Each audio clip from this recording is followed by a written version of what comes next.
J'ai d'autres informations hein, pour nos amis retraités, hein, nos spectateurs qui sont à la retraite. Je vous dis, vous êtes passé en mode à la grecque grâce au Parti socialiste. Monsieur Hollande se surpasse pour les retraites. Après la ponction sur les allocations retraite, ajoutez la création de la CSG pour tous. Voici maintenant la baisse des APL. Personnellement, de 930 euros, je passe à moins de 700 euros. Une de mes amies est comme moi et envisage de quitter son logement. La situation ressemble à celle de la Grèce. Alors, mon commentaire pour le coup, c'est no comment, puisque je vous préviens, chers spectateurs, lecteurs, depuis Laurent est témoin, on vous prévient maintenant depuis 2008. Donc vous verrez pas vos retraites, et là c'est le début, c'est la façon grecque. Parce que n'oubliez pas, les Grecs, au début c'était moins 30, hein, voilà. Puis maintenant c'est encore moins 20, je crois, un truc comme ça. Et une autre information qui va dans le même sens, regardez bien, là c'est Kansas City, hein, donc je sais, le Kansas c'est loin, c'est même bien plus loin que la Grèce, mais quand même. D'autant que là, on voit que le trésor américain, donc le trésor, hein, voilà, officiellement, on le voit officiellement en action et qui se propose, écoutez bien, d'enlever 50% des pensions versées aux retraités. Donc tout le monde suit mon raisonnement, hein, ceux qui arrivent chez eux arrivent chez nous en général avec 2 ou 3 ans de décalage.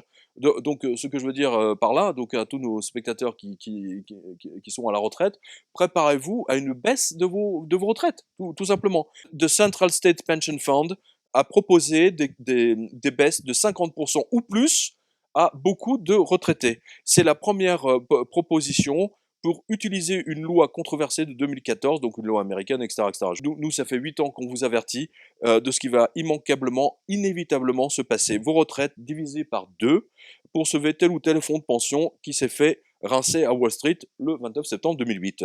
Les planches à billets post-2008 sont responsables de plus de morts dues au chômage et à la misère que tous les attentats terroristes depuis Sarajevo. Et M. Mario Draghi, patron de la Banque Centrale Européenne, a déclaré qu'il en lancerait une nouvelle sans doute en mars 2016, donc c'est dans quelques jours. Hein, voilà, c'est demain.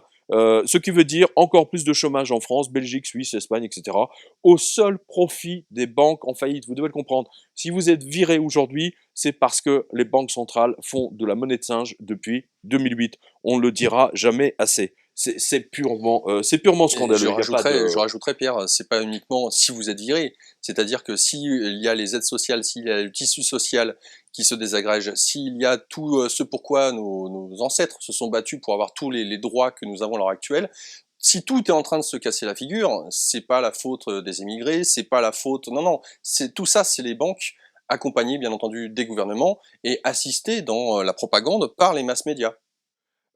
Oui, je dirais même plus que là, pour le coup, l'affaire des migrants, bon, j'ai une autre analyse sur les migrants, mais ça permet d'occuper tous les médias, et pendant ce temps-là, on ne parle pas des banques. Et alors, justement, dans le sillage de l'analyse de la Deutsche Bank, alors là, j'en ai parlé dans une autre interview, mais il y a la Bank of America qui dit exactement la même chose que la Deutsche Bank. Elle dit arrêtez la monnaie de singe. Et c'est une note interne qui a été publiée, rendue publique, donc signée par Ethan Harris, qui est le chef économiste de la banque, et donc qui a été reprise par toute la presse financière, et c'était même dans le Télégraphe, il y a dans le numéro le fameux Sunday Telegraph.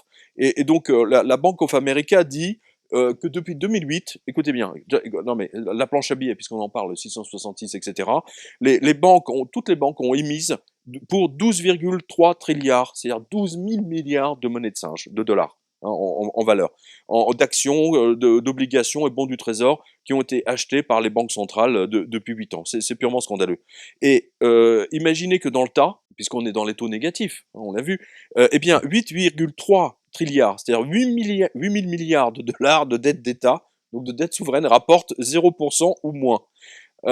Donc les pays où on a les taux négatifs, donc ça concerne 489 millions de citoyens. Ça comprend l'eurozone, ça comprend le Danemark, la Suisse, la Suède et le Japon. Voilà. Et le record du taux négatif le plus bas aujourd'hui, c'est le bon du Trésor suisse avec un moins 1. Moins 1. Et depuis le 15 décembre 2015, la perte de capitalisation de tout ça, c'est 686 milliards de dollars. Voilà. Donc, ne pas s'étonner que le 24 août, il y a eu un crack, que le 14 février ou le 13 février, il y a eu un crack, et que maintenant, le temps, les semaines entre tous ces cracks, voilà, ça se réduit hein, de plus en plus. Hein, on passe de 2 à 3 mois, puis ensuite on va passer à quelques semaines, puis à quelques jours, et puis voilà, ça va être la folie furieuse. Un racket. Digne d'un gouvernement qui laisse les grandes multinationales américaines ne pas payer d'impôts et taxes en France, mais les laisser filer au Luxembourg, alors que 99 de leur chiffre d'affaires est fait en France, comme par exemple Amazon, Ikea, etc., grands spécialistes du genre. Et non, plutôt que de faire le ménage hein, dans ces multinationales, et ça fait 20 ans que ça dure, Bercy préfère s'acharner sur les Français respectueux des lois, et surtout les retraités qui ont encore quelques économies et qui déclarent leurs impôts de façon normale. Ils sont les pigeons parfaits à qui le gouvernement du Parti socialiste de M. Hollande peut faire les poches, comme vous pouvez le voir sur les documents ci-dessus. Voilà, bravo Bercy, bravo le ministère des Finances, là vous avez fait très fort. C'est grâce à des abus de ce type que vous voyez, hein, chers spectateurs, lecteurs, comment la démocratie s'est transformée en fascisme fiscal. Voilà, parce que là c'est clair, là on est rentré dans le fascisme fiscal. C'est absolument invraisemblable. C'est là où on voit que le terrorisme a aussi bon dos. Bah, absolument. Hein, Mais c'est même, je encore pense une fois, qu'il crée ce terrorisme pour supprimer entre l'argent autres. liquide. Ouais, ouais, ouais, Hein, voilà. c'est clair. Bah, bien sûr. Ça et des tensions au sein du tissu social des pays, voilà, que chacun soit divisé avec son frère, son voisin. La chasse aux billets de 500 euros, 50 livres, 1000 francs est officiellement ouverte. Top départ. En France, malgré l'attachement au liquide, l'utilisation de la carte bancaire explose. En 15 ans, le nombre de paiements a été multiplié par 3. Dans le même temps, le nombre de retraits d'espèces chute depuis 2011.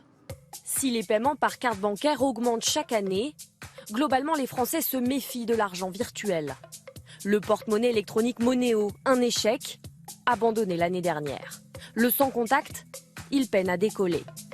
Aujourd'hui, 86% des Français ne souhaitent pas voir l'argent liquide disparaître. Voici 6 mois, tu en avais été le témoin et tu te demandais qui seront les premiers médias français à écrire sur la nécessité d'interdire l'argent liquide. En France. Hein, alors tu nous le donnes dans le mille, Le Point et Le Monde. Voilà. Ce dernier On n'est pas étonné, hein. Surtout de la part du Monde. Ce dernier écrit, hein, donc Le Monde, je cite, Bercy travaille avec ferveur au recul de l'argent liquide, intraçable qui facilite donc le blanchiment et la fraude. Ouh, encore du terrorisme. Alors vous savez maintenant définitivement pour qui il roule hein, et pourquoi il bénéficie d'autant d'aide de la part de l'État. En même temps, la presse allemande a redemandé la suppression des billets de 500 euros, très fréquent en Allemagne. Tout comme la presse anglaise a demandé ce lundi matin le retrait des billets de 50 pounds, afin de mieux combattre le terrorisme. Attention, tout est si prévisible maintenant. Hein, et avec la disparition du liquide, ce sera le contrôle facile de toute la population. Même pas par les gouvernements, mais directement par les banques. Nous sommes en plein dans le livre 777. Ça, on est en plein dedans. Pour preuve, la JP Morgan a changé sa politique d'acceptation du cash et fait tout pour décourager les gens d'en déposer en les suspectant d'office hein, de terrorisme. Dingue, là ici, zéro, je peux le croire. Le coiffeur qui va déposer sa recette, hein, c'est un terroriste. D'ailleurs, c'est arrivé, il y a, il faut que tu donnes la raison. Alors, je sais plus, je crois que c'était un garagiste où tu sais, il fait des petites réparations, donc les gens lui payaient 30, 40 dollars en liquide. Et à la fin de la journée, ou au bout de 2 jours, il avait, je sais pas, 1500 dollars.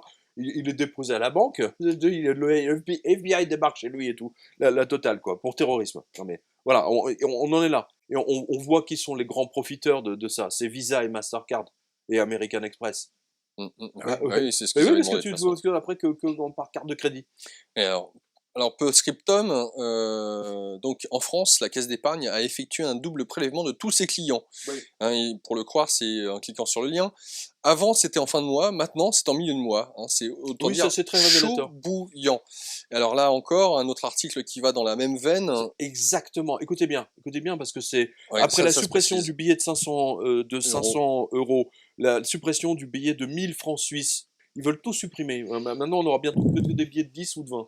Avant que ça aussi disparaisse. Ouais. Larry Summer, donc c'est aux États-Unis, hein, veut supprimer le billet de 100 dollars. Carrément. À peine avez-vous lu ici qu'un banquier demande la suppression du billet de 500 euros, 1000 francs suisses, etc. pour, bien entendu, contrer les terroristes. Voici que l'un des grands responsables de la crise actuelle, Larry Summers, Il a annulé la séparation entre banque d'affaires et banque de dépôt lors du mandat Bill Clinton. Oui, lui-même, en personne, soyez sonné trompette, a osé demander, restez bien assis, la suppression du billet mythique de 100 $, celui qu'on voit dans tous les films policiers depuis que Hollywood s'est tourné des films. Pour l'aider, le jeu de société Monopoly, Oui, Parker, le nouveau hein, Monopoly. a publié un jeu totalement sans argent liquide, ne fonctionnant qu'avec cartes. Dans un article publié sur le Washington Post, Larry Summers a jeté non pas un pavé dans la mare, mais carrément le rocher de Gibraltar. Retirer de la circulation les milliards de billets de 100 $ en circulation dans le monde. Vous imaginez? C'est énorme.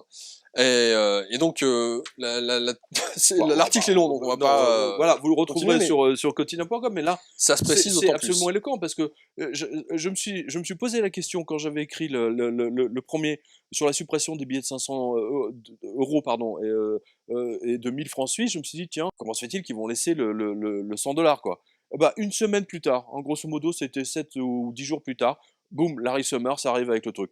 Et vous pouvez être certain qu'ils vont le faire. Mais c'est la disparition de la liberté totale, puisque vous n'avez plus de liberté économique. Vous imaginez n'importe quoi, Bercy vous suspecte de je ne sais quoi. Ils appuient sur un bouton et c'est fini, vous n'existez plus.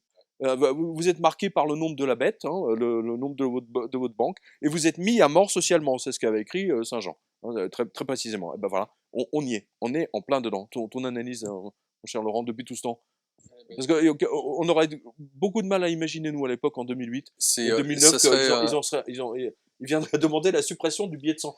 C'est un intérêt gigantesque. On peut voir d'un côté donc la Fed veut s'accaparer l'or mondial d'une manière générale, parce que c'est ce qui permettrait encore une fois d'avoir de quoi échanger, que les gouvernements des différents pays, États, nations qui existent plus ou moins encore, en tout cas virtuellement, eh bien ne puissent pas prendre le pas dans le fait d'obtenir leur indépendance. Ça c'est le premier point.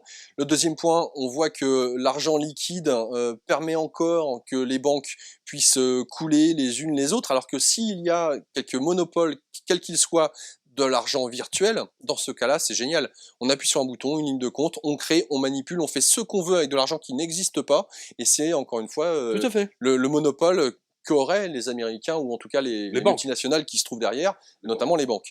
Donc c'est à plusieurs niveaux, on voit que c'est vraiment faire en sorte de mettre en esclavage la population, que ces derniers soient assujettis à un système bien spécifique, qui est une idéologie capitaliste libérale, et puis de l'autre côté, de museler les États, nations, de façon à ce qu'ils disparaissent, et pour éviter qu'ils aient leur indépendance, on accapare leur or, on vole leur or. Donc sur différents tableaux, là, tout est fait conjointement, mais petit à petit, on y vient. Et puis la menace du terrorisme, alors, bien évidemment. Il faut quelque chose qui distrait. Voilà. Quelque chose qui distrait, et le terrorisme est là pour faire peur que les gens soient reclus et ne sortent pas trop, ne posent pas de questions, parce que maintenant, vous avez vu, hein, les théories du complot, ça y va. Hein.